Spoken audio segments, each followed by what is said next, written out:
Fortis assets নয়, সাবেক DGM হেদায়েতুল্লাহর বিরুদ্ধে টাকার আত্মসাতের অভিযোগের সংবাদ সম্মেলন। নারায়ণগঞ্জ প্রতিনিধি শরীফ চৌধুরী জানান, নারায়ণগঞ্জ রূপগঞ্জের জমি বিক্রয় টাকা আত্মসাতের অভিযোগে এবার ফোর্টিস অ্যাসেটস লিমিটেডের সাবেক ডিজিএম হেদায়েতুল্লাহর বিরুদ্ধে পুনরায় সংবাদ সম্মেলন করেছেন এক ভুক্তভোগী পরিবার। 11 মে সোমবার উপজেলার বাগবেড় এলাকায় ফোর্টিস অ্যাসেটস লিমিটেড মাঠ প্রাঙ্গণে আয়োজিত সংবাদ সম্মেলনে ভুক্তভোগীরা দাবি করেন, পূর্বে ভুলবশত কোম্পানির বিরুদ্ধে অভিযোগ করা হলেও প্রকৃতপক্ষে পুরো ঘটনার জন্য দায়ী ফোর্টিস অ্যাসেটস লিমিটেডের সাবেক ডিজিএম হেদায়েতুল্লাহ।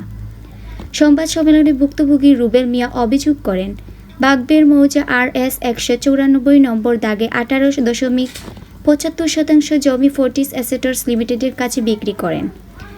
জমির একটি অংশের নামজারি সম্পূর্ণ হওয়ার পর বাকি 5 লক্ষ টাকা পরিশোধ করার চুক্তি ছিল। পরবর্তীতে আমরা জানতে পারি কোম্পানির কাছে পাওনা টাকা সাবেক ডিজিএম হেদায়েতুল্লাহ নিজেই গ্রহণ করেছেন। আমি সাদিকা ইফরাত মিম, ফেঞ্চিগঞ্জ, সিলেট। তো এখন ফোর্টিস বললো যে আমার টাকা দিয়ে দিব, তো এই জন্য আমার সম্মেলন করা হয়েছে।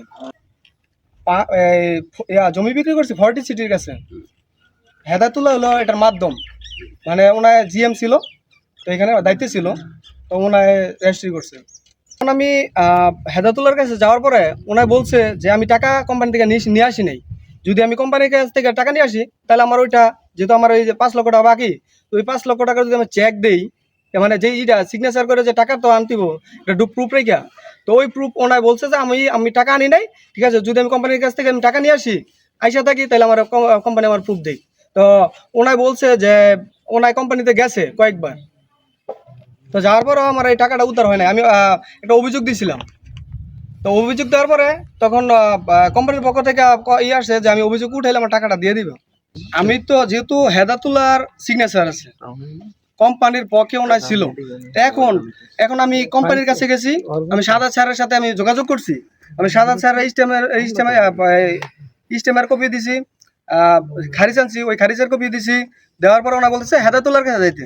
কিছু ডকুমেন্ট দিচ্ছি, যেমন ওর কাছ থেকে জমি কিনছিল হচ্ছে হেদায়েত সাহেব ফোর্টিস গ্রুপে জমি বিক্রি করছে, সেটা বিক্রি করছে হচ্ছে ও 21.5%, কিন্তু রেজিস্টার করে দিচ্ছে ওনারা হচ্ছে 18% সামথিং।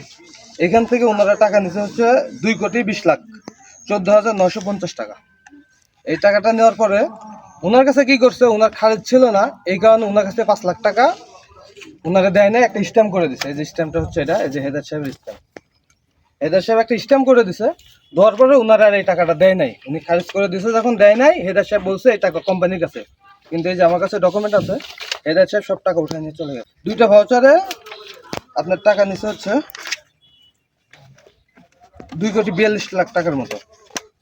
তো এই টাকা ওনারে না দেওয়ার পরে উনি হচ্ছে যায় মনে করছে যে ফোর্টিস গ্রুপের টাকাটা আছে, কিন্তু উনি জমিটা বিক্রি করছিল হেদায়েত সাহেবের কাছে, এই স্ট্যাম্পটাও হেদায়েত সাহেবের সাথে।